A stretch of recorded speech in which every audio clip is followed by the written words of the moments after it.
Dear students, now we have already read about magnetism before the summer holidays. Now we shall recapitulate whatever we have read in magnetism before the summer holidays. First of all, we read about the magnets. I will just recapitulate what are the important points we read about the magnets. Suppose this is a bar magnet. This will be rectangular in shape.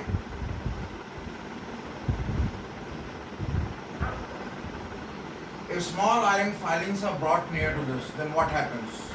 What do you find? These are the iron filings. Say it is kept on a piece of paper. When these iron filings are kept near the magnet, these iron filings are attracted towards the magnet. These are attracted towards the magnet and cling to it. Likewise, at this end also, these iron filings will go and cling at the magnet. Alright, so you find most of the iron filings being clinged near the ends of the magnet. These ends are known as the poles. Maximum attraction is experienced at these poles. We will further understand what exactly do we mean by poles.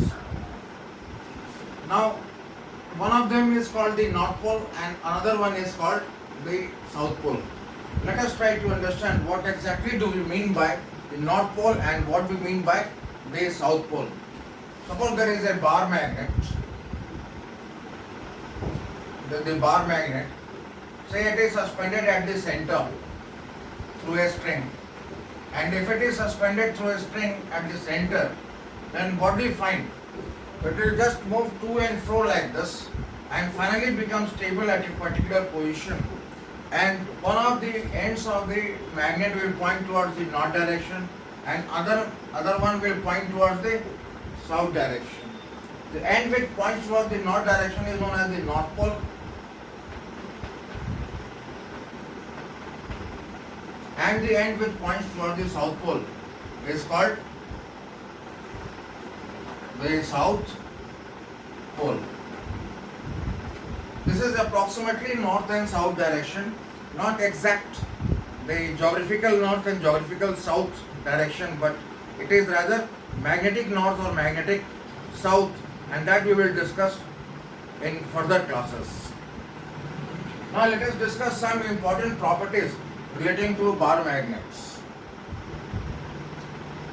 Suppose there is a bar magnet. As you know, it is rectangular in shape like this.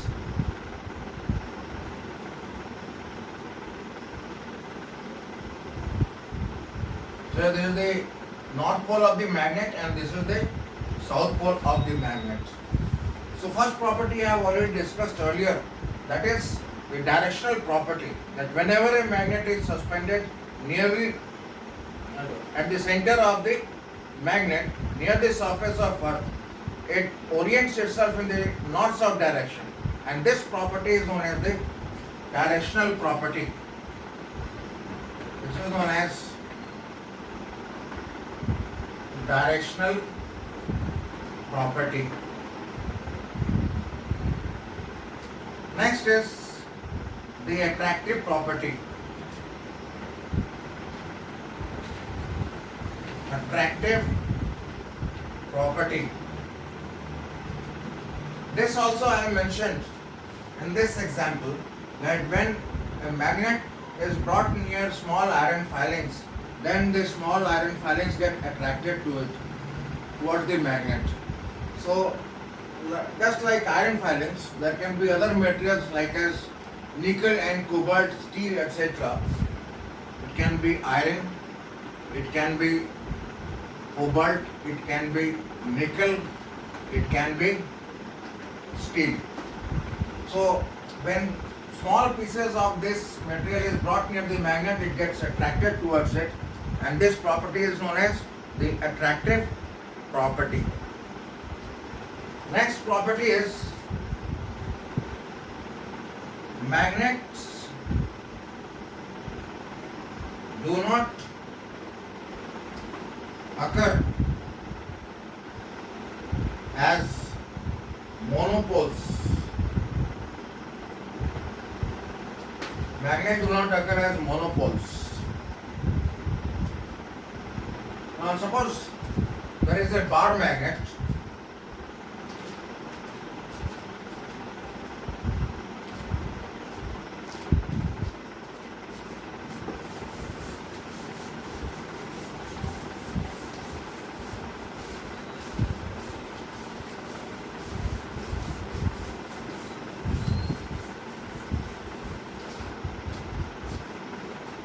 There is the bar magnet.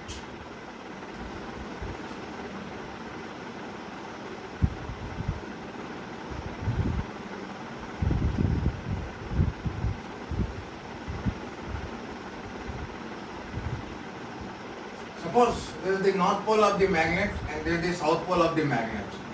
Now suppose you cut the magnet into two pieces. These are the two pieces. We cut it into two different pieces.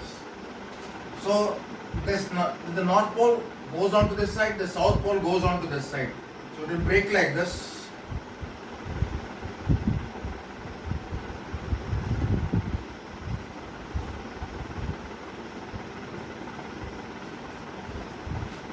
So these are the two pieces.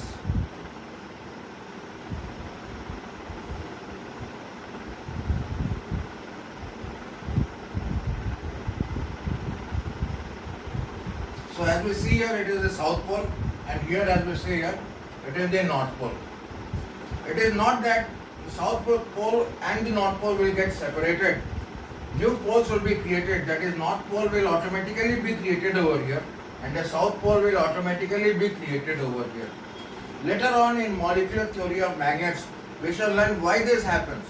Why this magnet cannot occur as monopoles, that is north pole and south pole cannot be isolated. Rather, whenever there is a magnet, there has to be a north pole along with a south pole. So this is the property that says that the monopoles cannot exist. Now let us see what is the next property of the magnet. Next is forces acting on the magnet.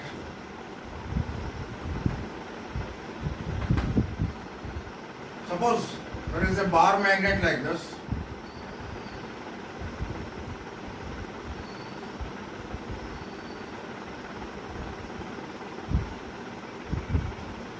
This is the north pole, this is the south pole.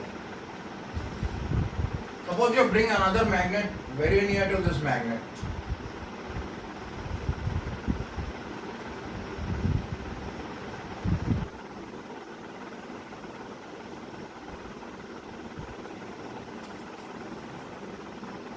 Say, this is the north pole of this magnet and this is the south pole of this magnet. We will find that the two magnets will repel each other. Why they repel each other? Because this north pole and north pole are facing each other. This north pole and north pole are known as like poles. And likewise, south pole and south pole will also be like pole. So north pole and north pole. This is the like pole. And similarly, the south pole and south pole is also like pole. This like pole will repel each other. So they repel each other. Okay. Now let us see what happens when unlike poles, that is one north pole and another one south pole, they are brought together. Suppose this is one bar magnet.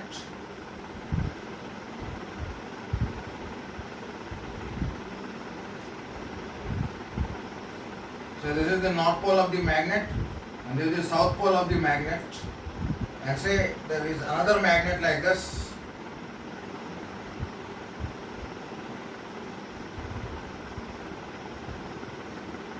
This is the south pole of the magnet and this is the north pole of the magnet. See, the north pole of one magnet and south pole of the other magnet, they are brought near each other. When they will be near each other, facing each other, The two magnets will attract each other. So they will attract each other. While when like poles are brought near each other, they repel each other. They repel each other. So we can say that the unlike poles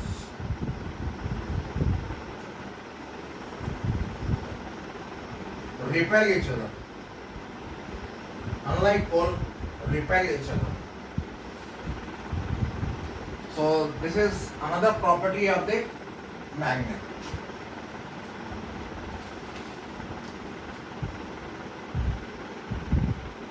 Now let us come about the next property of the magnets. Magnet can induce magnetism in another iron piece or any other magnetic material. That is known as induction. This property is known as inductive property. Inductive property.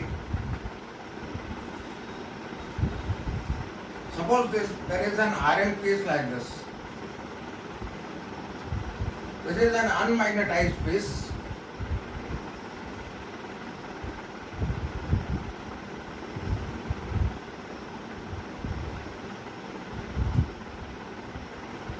Like this. Suppose you bring a very strong magnet near to this.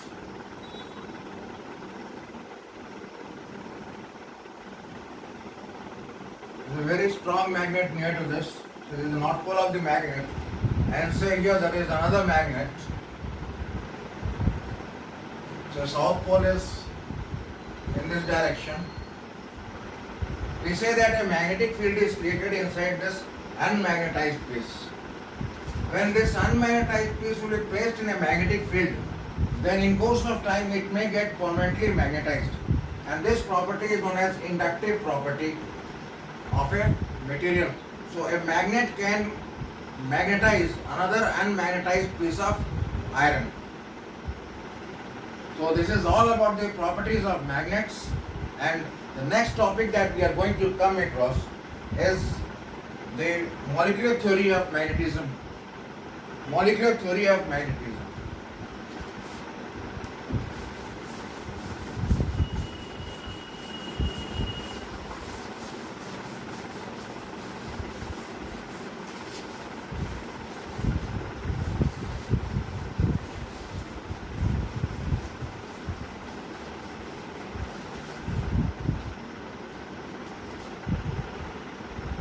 Molecular theory of magnetism.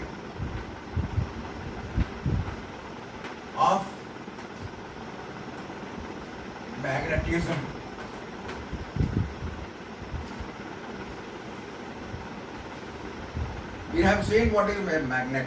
It attracts small bits of magnetic material such as iron, cobalt and nickel. Now the question is, why this magnetism exists in a material? Why a material becomes a magnet? Now consider there is a current loop like this. In this current loop, suppose the current flows along this direction. You might have already come across this theory that whenever there is a conductor in which current flows, then a magnetic field is associated with it. And here we see that current is flowing along this direction. If a current is flowing along this direction, then a magnetic field is induced along this direction. So this magnetic field is B. That you have already read in earlier chapters. So this magnetic field is created along this direction in accordance with the right hand thumb rule.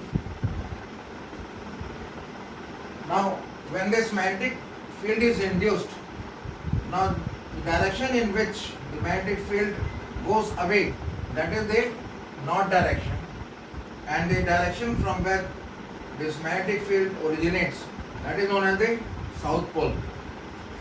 So you have seen how a magnetic field is induced because of circular motion of a charge.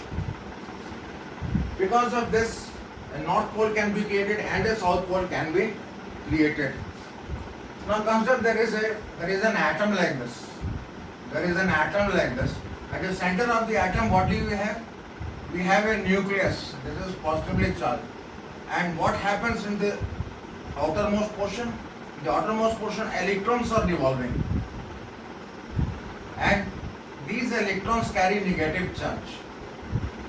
So that means it carries a charge and it is moving. And if a charge is moving, we say that it constitutes an electric current. So when this charge is moving, that means an electric current is formed.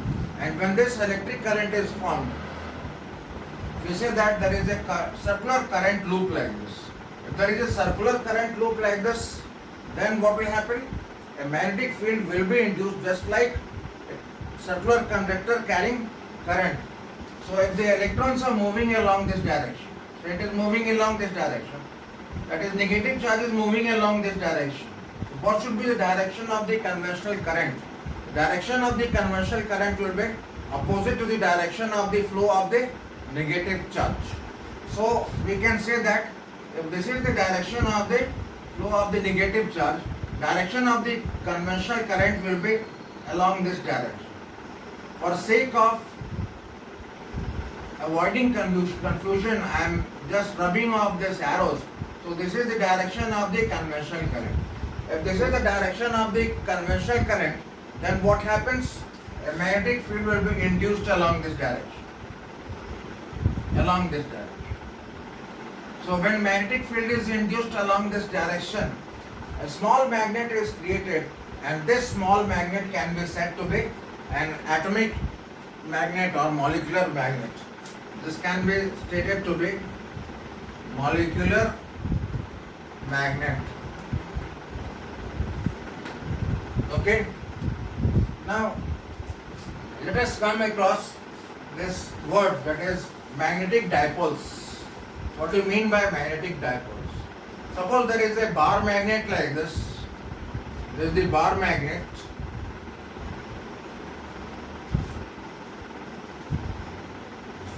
This magnetic dipole is nothing but a simple bar magnet. As you know that in electric dipoles, you have a positive charge and here you have a negative charge. When you have a positive charge and equal negative charge, so this charge is plus Q, this charge is minus Q.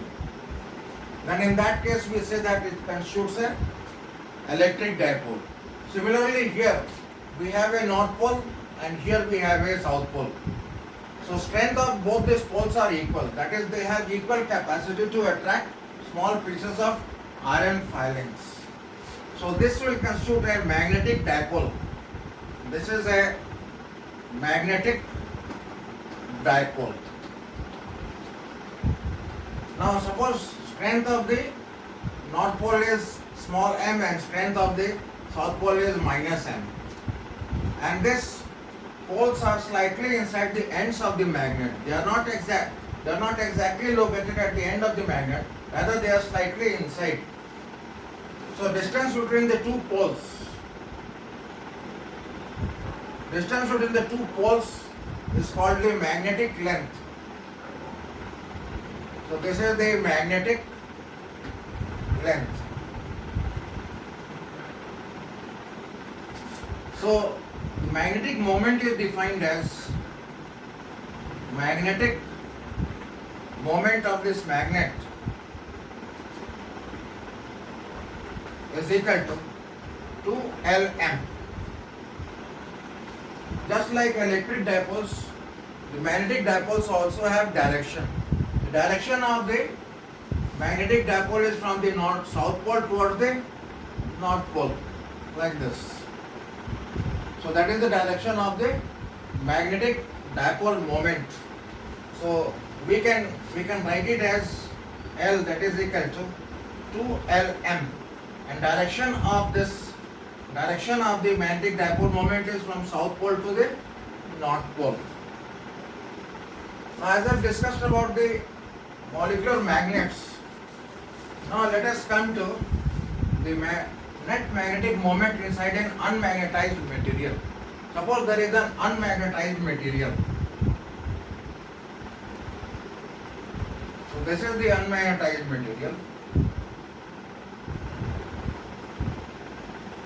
Suppose inside there are several atoms And in each of these atoms, suppose the magnetic moments are oriented like this. These are all vectors. Now these vectors will sum up to 0 because there is no net magnetic moment inside an unmagnetized material. There can be several loops like this. It may have many sides like this. They will sum up to 0 if it is unmagnetized. But in case of a magnetized material, if a material is magnetized, then what happens?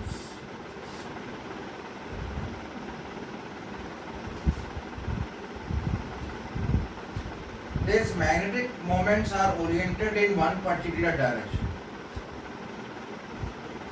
And this material will have a net magnetic moment. Will have a net magnetic moment. So, when other magnets are brought near it, then they will experience some force due to this magnetized piece of material.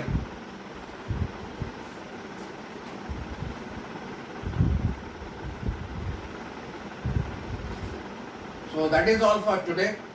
I will be giving you small notes about this and some questions relating to whatever topic that we have discussed. And I expect that your assignment should be complete in time, and you must submit your assignments, and from time to time I will be coming to the school and receiving your assignments, and it is compulsory to submit these assignments because marks will be given in those assignments. You are required to submit at a particular due date, and after that due date the assignment will not be received. Once these assignments are received, it will be evaluated and given back to you so that you can do your self-study. But please be very punctual in submitting the assignments. Thank you very much for listening this lecture.